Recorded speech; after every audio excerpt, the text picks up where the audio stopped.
సగం నిజం పూర్తి అబద్ధం ఎక్కడా ఉండవు ఉండలేవు కూడా. జగన్ జజ్జనక యాత్ర సారీ దీక్ష 48-3 గంటల దీక్ష ఒక చక్కటి చేదు మాత్ర.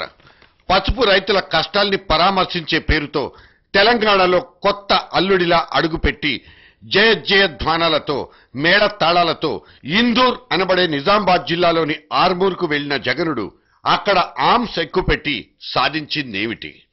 రైతుల ఆత్మహత్యలకు కారణం చంద్రబాబు.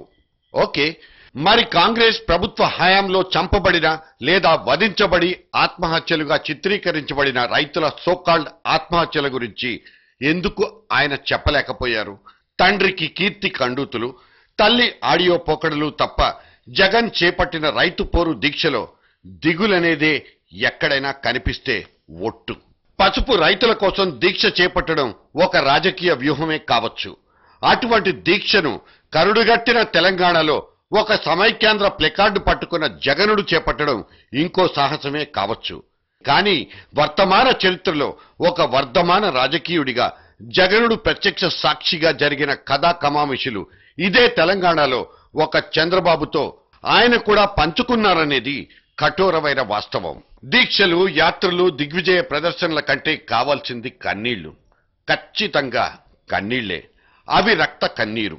రైతుల పేరుతో శవ రాజకీయాలు చేస్తున్న ఒక్కో పార్టీకి నమస్తే, పెద్ద నమస్తే.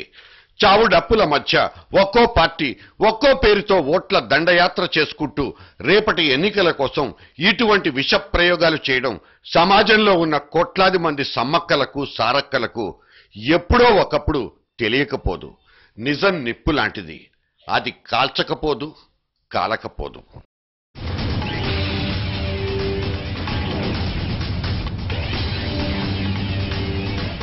దొంగల చేతికి తాళాలిచ్చి ఆయనకు కొంప కొల్లేరైపోయిందంటూ విలవిలా ఏడ్చేసే వాళ్ళని చూసి ఎందుకు జాలిపడాలి? పార్లమెంటులకు, అసెంబ్లీలకు మనం ఎన్నుకుని పంపించే వాళ్ళు నేరస్తులని తెలిసినా మళ్లీ మళ్లీ వాళ్ళనే గెలిపించి పంపించే మన ఓటర్ల విజ్ఞతను చూసిన తర్వాత దొంగ తాళం చెవుల సాపత్యం చెప్పుకోక తప్పదు.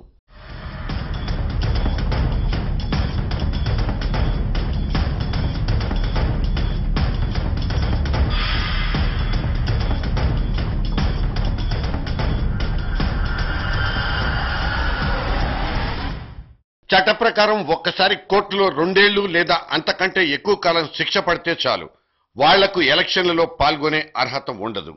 ఆ తర్వాత ఈ చట్టానికి లూప్ లైన్లు వెతుక్కుని రకరకాల కారణాలు చెప్పి మన పార్లమెంటులు, అసెంబ్లీల్లో దర్జాగా ఎంట్రీ ఇచ్చుకున్న దగాకోర్లు, హంతకులు, కిడ్నాపర్లు వందలాది మంది ఉన్నారంటే ఎందుకు ఆశ్చర్యపడిపోవాలి? నిన్నటికి నిన్న ఒక ఆయన చెంచల్గూడ జైల్లో శిక్ష అనుభవిస్తున్న తన నాయకుడిని బర్త్డే సందర్భంగా చూడ్డానికి వచ్చి ఆయన తరఫున పెట్టబోయే కొత్త పార్టీ గురించి ప్రకటించేశాడు. మేము ఒక వెనకబడిన వర్గాలందరూ కూడా చేరుకొని కర్ణాటక స్టేట్లో 6 కోటి ప్రజల్లో మేము 4.5 కోటి ప్రజలు వెనకబడిన వర్గాలే మేమున్నాం. దానికోసమే ఎక్కడో ఒక ధర వెనకబడిన వర్గాలంతా ఒకటి చేసుకొని ఏదైనా ఒకటి చేయాలనుకుంటే అంతా ఫస్ట్ మనమందరూ కూడా గుంపయ్యి ఐకమత్యమయ్యి స్టేట్ అంతా కూడా ఒక ప్రవాసం ఒక స్టేట్ అంతా కూడా తిరుగుదాము. తిరిగిన తర్వాత ఒక నిర్ణయానికి వచ్చి ఆ నిర్ణయంకి వచ్చేటప్పుడు బుద్ధిజీవుల్ని, పెద్ద పెద్ద రాజకీయ నాయకుల్ని సలహాలు తీసుకుందాము. ఆ సలహా తీసుకున్న తర్వాత ఏం పార్టీ పెడితే ఎట్లా మనం వర్కౌట్ చేసుకోవాలో మనం ఒక కొత్త పార్టీగా ముందుకు తీసుకుపోదాం అనే ఒక చింతనలో మేమున్నాము. గాలి జనార్దన్ రెడ్డి నేరస్తుడా కాదా అన్న విషయం పక్కన పెడితే ఆయన మీద ఇప్పుడున్న అభియోగాలు ఎంత తీవ్రమైనవో తెలిసిందే. ఆయన మొన్నటి వరకు బీజేపీలో ఉన్న ఒక పెద్ద మనిషి, పొరుగున ఉన్న కర్ణాటకలో, ఇటు ఆంధ్రలో మైనింగ్ డాన్, పైగా అక్కడి ప్రభుత్వంలో ఒక కేబినెట్ మంత్రి కూడా. ఇక ఇక్కడి వైఎస్ ప్రభుత్వంతో ఆనాడు అత్యంత దగ్గర సంబంధాలున్నవాడు. ఆయన గురించి లోకాయుక్త విచారించి నేరస్తుడు అంటూ ముద్ర వేసిన నాడు కూడా ఆయన్ని బీజేపీ వదిలించుకోలేదు. కారణం అతని చలువతోనే అక్కడ బీజేపీ అధికారంలోకి రాగలిగింది కాబట్టి. బీజేపీ పేరు వింటేనే బుసలు కొట్టే పార్టీ కాంగ్రెస్. ఇంతటి కాంగ్రెస్ కు ఆనాడు ముఖ్యమంత్రి హోదాలో ఉన్న పెద్ద మనిషి వైఎస్ ఈ గాలికి చేసిన మేళ్లు అన్నీ ఇన్ని కావన్నవి తెలిసిందే.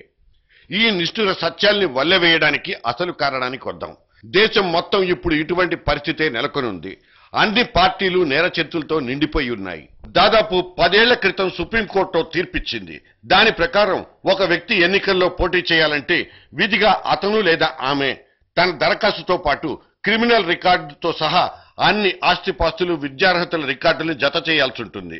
కానీ వీటిని సైతం మసిబూసి మారేడుకాయల్ని చేసిన దొంగలున్న దేశం మనది. అందుకే జైళ్లలో ఉండాల్సిన వాళ్లంతా ఇప్పుడు చట్టసభల్లో కూర్చుని మన కోసం చట్టాలు చేస్తున్నారు. ఇప్పుడు సిబిఐ దర్యాప్తులు ఎదుర్కొంటున్న పెద్ద పెద్ద నాయకులంతా రేపటి రోజున 2 ఏళ్లు లేదా అంతకంటే ఎక్కువ కాలం శిక్ష పడితే మాత్రం ఈ చట్టసభల గుమ్మాలు తొక్కనే కూడదు. అది జగన్కైనా, చంద్రబాబుకైనా, గాలి బ్రదర్స్కైనా తప్పదు. కానీ అలా జరుగుతుందన్న గ్యారంటీ లేదు. ఎందుకంటే వాళ్ల మీద వేసిన కేసులు కనీసం 2 కోర్టుల్లో నిరూపితమైతే తప్ప దాన్ని అనర్హతగా ప్రకటించే అవకాశం లేదు. పైగా కింది కోర్టులో ఇచ్చిన తీర్పు మీద పై కోర్టులో అప్పీల్ చేసుకుని ఉంటే కూడా సదరు వ్యక్తులు అనర్హులు కాబోరు. ఇవన్నీ చూస్తున్న మనలాంటి వాళ్ల ముందుకొచ్చే ప్రశ్నలు ఇవే. నేరస్తులు ఎన్నికల్లో పోటీ చేయకుండా మన పార్లమెంటులో చట్టాలు చేయలేవు. ఇక రెండోది, అటువంటి నేరస్తుల్ని ఎన్నుకోకుండా మన అమాయక ప్రజల్ని చైతన్యపరచను లేవు. వెరసి అపహాస్యం పాలవుతున్న మన ప్రజాస్వామ్యంలో దొంగల చేతికి తాళాలిచ్చేసి నిస్సహాయత గురించి మాత్రమే నీరసపడిపోదాం. అందుకే అనేది రిప్రజెంటేషన్ ఆఫ్ పీపుల్స్ యాక్ట్ 1951 అనబడే ప్రజా ప్రాతినిధ్య చట్టం. ఇది చాలా చాలా వేస్ట్ గురు.